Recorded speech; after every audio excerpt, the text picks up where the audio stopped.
आप सभी को नमस्कार। एक बार फिर से ज्ञानकोश यूट्यूब चैनल में आप सभी का स्वागत है। आज का जो हमारा विषय है वो है एनसीएफ 2005 नेशनल करिकुलम फ्रेमवर्क 2005। क्योंकि आप सभी को पता है कि जो शिक्षकों की जो जितनी भी भर्तियां होती है उनमें 1 से 2 क्वेश्चन हमेशा एनसीएफ 2005 से जरूर पूछे जाते हैं। इसी बात को ध्यान में रखते हुए हम आज के विषय जो है एनसीएफ 2005 इसके बारे में विस्तार पूर्वक पढ़ेंगे। इस वीडियो में आपको एनसीएफ 2005 से संबंधित पूरी जानकारी मिलेगी और वन लाइनर क्वेश्चंस का भी हमने समावेश किया है इसमें। तो चलिए बढ़ते हैं हम आज की विषय की तरफ। सबसे पहले आज का विषय है एनसीएफ 2005 अर्थात राष्ट्रीय पाठ्यचर्या की रूपरेखा 2005।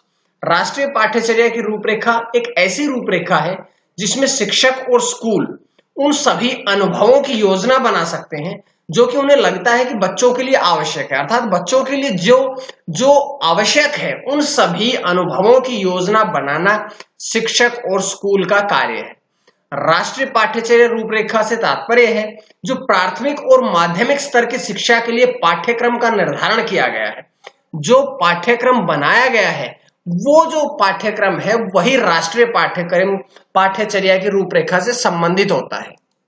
उसके बाद है कि यह शैक्षणिक उद्देश्य, शैक्षणिक अनुभव, संगठन और विद्यार्थी का आकलन, ये 4 मुद्दों को संबोधित करता है। ये 4 मुद्दे कौन कौन से हैं? सबसे पहला है शैक्षणिक उद्देश्य, दूसरा है शैक्षणिक अनुभव, तीसरा है संगठन और चौथा है शिक्षार्थी का आकलन, यानी कि जो स्टूडेंट्स है, जो विद्यार्थी है, उन विद्यार्थियों का आकलन करना, उनका मूल्यांकन करना। ये 4 मुद्दों को संबोधित करता है।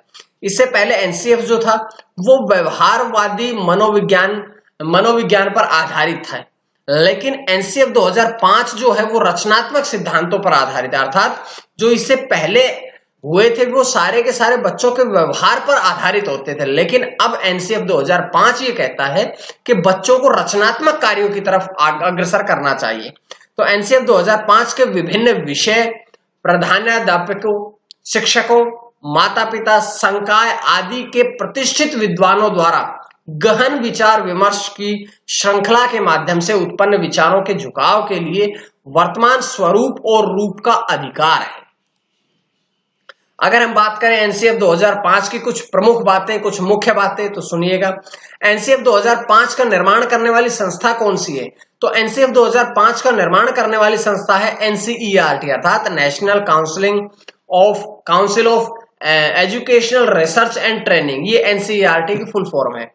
अगर हम बात करें एनसीईआरटी की जो कार्यकारिणी समिति थी उसने 14 एवं 19 जुलाई 2004 की बैठकों में 2 बैठकें हुई थी, 14 जुलाई 2004 को और दूसरी हुई थी 19 जुलाई 2004 को। इन दोनों बैठकों में क्या हुआ था कि एनसीएफ को संशोधित करने का निर्णय लिया था। जो एनसीएफ था इससे पहले पाठ्यचर्या चली आ रही थी, इस पाठ्यचर्या में बदलाव करने का, संशोधन करने का निर्णय लिया था।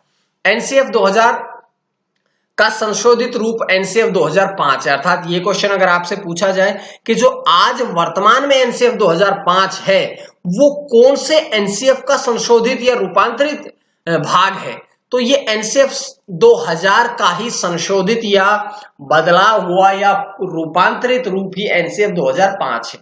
एनसीएफ 2005 वर्तमान की शिक्षा का सर्वाधिक नवीनतम रूप है। तो आप लोग ये जरूर ध्यान रखिएगा कि एनसीएफ 2005 के बाद में कोई भी शिक्षा का नवीन रूप नहीं आया, इसके बाद तक नहीं आया। तो ये एनसीएफ 2005 जो है वो शिक्षा का सर्वाधिक नवीनतम रूप है। उसके बाद बढ़ते हैं एनसीएफ 2005 के निर्माण का आधार क्या है? तो एनसीएफ 2005 के निर्माण का आधार है 1993 शिक्षा बिना बोझ के।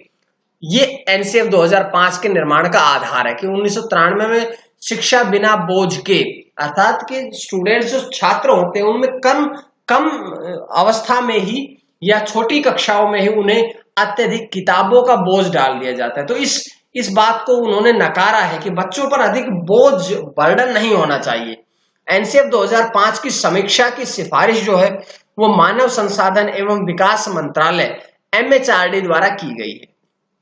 एनसीएफ 2005 शिक्षण अधिगम प्रक्रिया बाल केंद्रित है कि बच्चों पर केंद्रित, ये जो शिक्षण अधिगम प्रक्रिया है ये बाल केंद्रित है, बच्चों के मनोवैज्ञानिक स्तर पर आधारित है, बच्चों को केंद्र मान करके शिक्षा को या पाठ्यचर्या को बनाया गया है। एनसीएफ 2005 का प्रमुख सूत्र है बिना भार के अधिगम।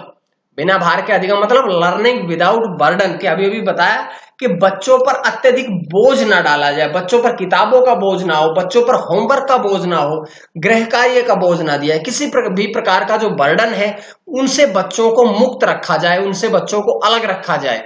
उसके बाद बात करते हैं हम पाठ्यक्रम की। जैसा कि लिखा है पाठ्यक्रम, तो पाठ्यक्रम जो है वो दो शब्दों से मिलकर बना है। सबसे पहला पाठ्य और दूसरा है क्रम। अर्थात पाठ्य का अर्थ होता है पढ़ने योग्य सामग्री और क्रम का अर्थ होता है एक निश्चित व्यवस्था। तो पाठ्यक्रम का इस प्रकार से अर्थ हुआ कि पढ़ने योग्य सामग्री की एक निश्चित व्यवस्था। पढ़ने योग्य सामग्री की एक निश्चित व्यवस्था ही क्या कहलाती है? पाठ्यक्रम कहलाती है। इस बात का आप लोग ध्यान रखिएगा। उसके बाद है फ्रोबेल के अनुसार उन्होंने पाठ्यक्रम को किस प्रकार से कहा है? तो फ्रोबेल ने कहा है कि पाठ्यक्रम जो है वो समस्त मानव जाति के गुणों का सार है। तो फ्रोबेल की आप लोग जरूर बात ये ध्यान रखिएगा, क्योंकि बहुत बार क्वेश्चन पूछा जाता है कि पाठ्यक्रम समस्त मानव जाति के गुणों का सार है, ये किनके शब्द हैं? तो ये महान विद्वान फ्रोबेल के शब्द हैं। अब हम अगर बात करें एनसीएफ 2005 के प्रमुख अंग क्या है, पार्ट्स क्या है, भाग क्या है, तो राष्ट्रीय पाठ्यचर्या रूपरेखा एनसीएफ 2005 को 5 भागों में बांटा है। सबसे पहला कौन सा है? परिप्रेक्ष्य। दूसरा है सीखने का ज्ञान। तीसरा है पाठ्यचर्या के क्षेत्र, स्कूल की अवस्थाएं एवं आकलन। उसके बाद चौथा है विद्यालय एवं कक्षा का वातावरण, क्योंकि जो एनवायरमेंट है वो भी जरूरी है। और उसके बाद में आता है व्यवस्थागत सुधार के, एक व्यवस्था के अनुसार, एक क्रम के अनुसार ही सुधार किया जाना चाहिए। यह एनसीएफ 2005 के प्रमुख भाग है, अंग है। उसके बाद बढ़ते हैं पॉलिसी दस्तावेजों और रिपोर्ट में पहले से विचार किए गए कुछ विचार। सबसे पहले कि ज्ञान को स्कूल के बाहर के जीवन से जोड़ना, कि जो बच्चों को ज्ञान प्रदान किया जाए उसे आप स्कूल के बाहर का जो जीवन है उससे जोड़ करके पढ़ाएंगे तो बच्चे जल्दी समझ पाएंगे। पढ़ाई जो है वो रटंत विद्या नहीं होनी चाहिए, पढ़ाई रटने पर आधारित ना हो, पढ़ाई समझने की, पढ़ाई अर्थानुसार होनी चाहिए, पढ़ाई को समझ के अनुसार रखना चाहिए, ना कि रटने के अनुसार। कक्षा की शिक्षा और परीक्षा को एकीकृत करना और इसे अधिक लचीला बनाना, कि जो कक्षा है और जो एग्जाम लिए जाते हैं उन सभी को थोड़ा लचीला बनाया जाए, कि बच्चों के अनुसार ही उनको रखा जाए। बच्चों के समग्र विकास के लिए पाठ्यक्रम को समृद्ध बनाना। ऐसा कहा गया है विद्वानों ने कि अगर आप पाठ्यक्रम को समृद्ध बनाएंगे, तो अगर पाठ्यक्रम समृद्ध है, प्रभावशाली है, तो बच्चों का भी समग्र विकास हो पाता है, बच्चों का भी सर्वांगीण विकास हो पाता है। उसके बाद एक ऐसी पहचान को भी पोषित करना जिसमें देश की लोकतांत्रिक राजनीति के अंतर्गत ही राष्ट्रीय चिंताएं आए।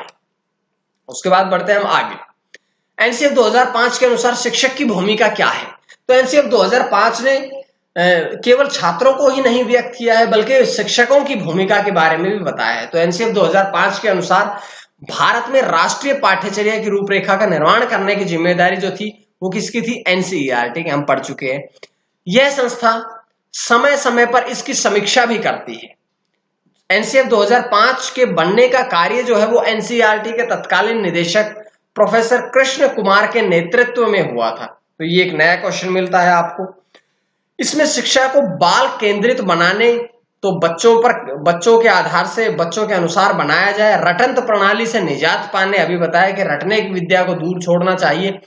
परीक्षा में सुधार और जेंडर, जाति, धर्म आदि आधारों पर होने वाले भेदभाव को समाप्त करने की बात कही है।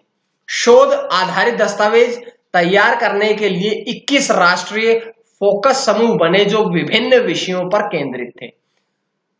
एनसीएफ 2005 विषय प्रवेश, यह विद्यालय शिक्षा का अब तक का सबसे नवीनतम राष्ट्रीय दस्तावेज है। इसे अंतरराष्ट्रीय स्तर के शिक्षाविदों, वैज्ञानिकों, विषय विशेषज्ञों और अध्यापकों ने मिलकर के तैयार किया है।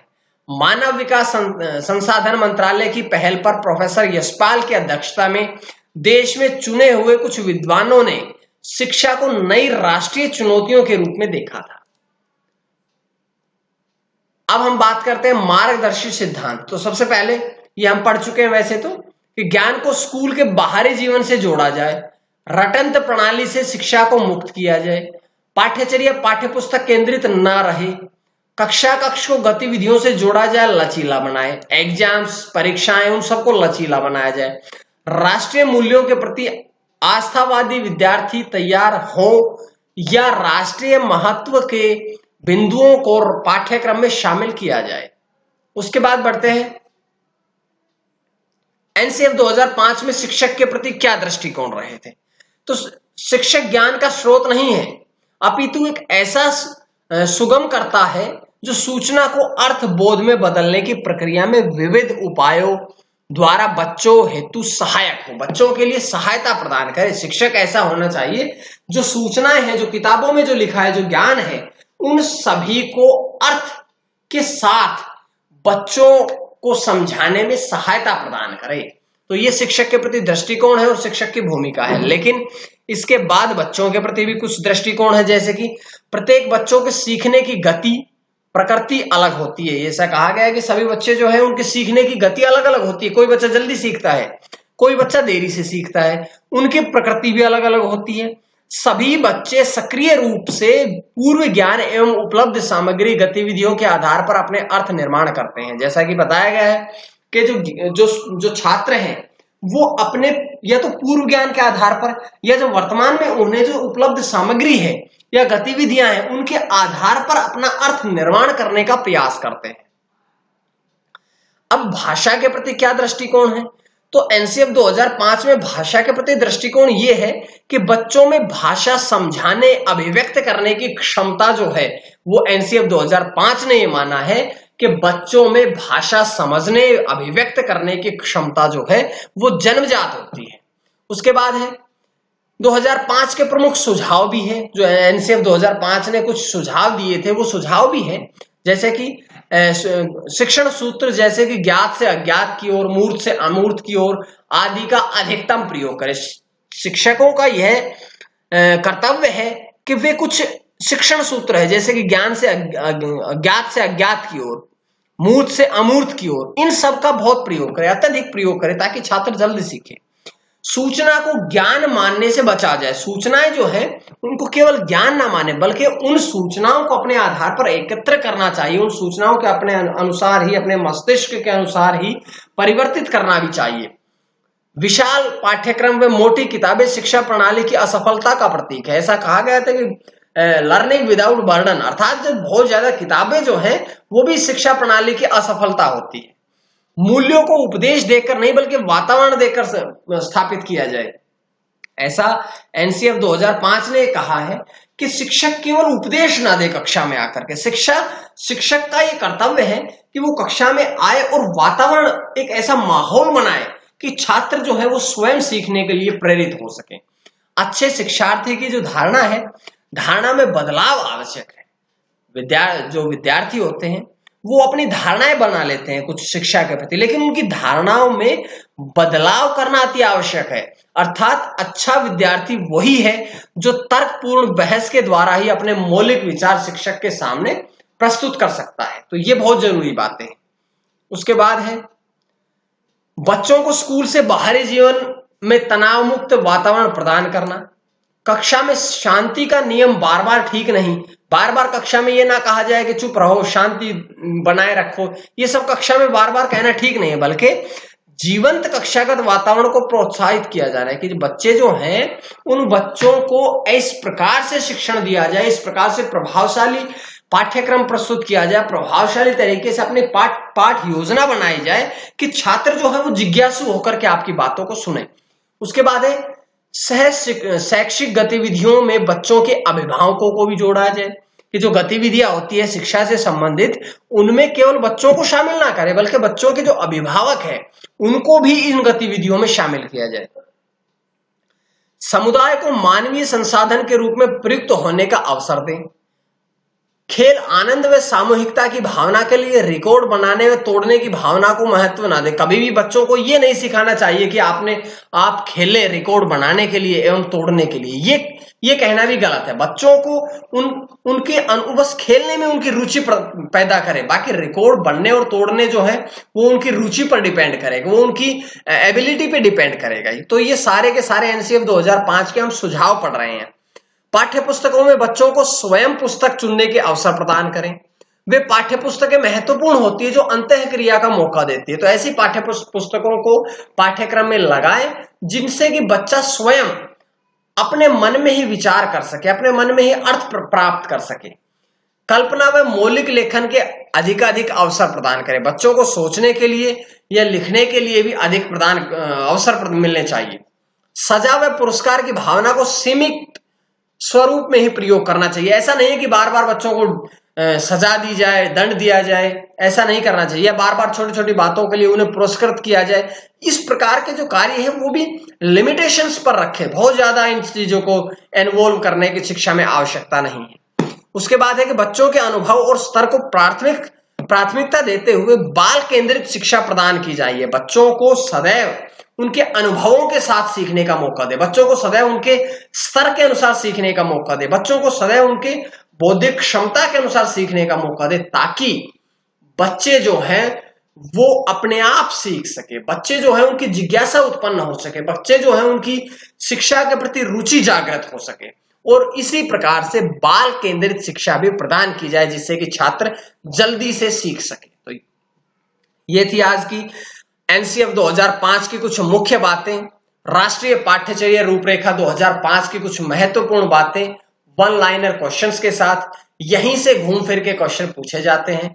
उम्मीद है आप लोगों को ये वीडियो पसंद आई होगी, और अगर पसंद आई तो आप लोग ज्ञानकोश यूट्यूब चैनल को सब्सक्राइब जरूर करें, ताकि आपको डेली सुबह 4 बजे हर दिन की करंट अफेयर मिले, जीएस के नोट्स मिले, और इस प्रकार के जो नोट्स है वो भी आप लोगों को मिलते रहे। तो आज के लिए इतना ही। मां सरस्वती की कृपा आप सभी पर बनी रहे। आप सभी का बहुत बहुत धन्यवाद।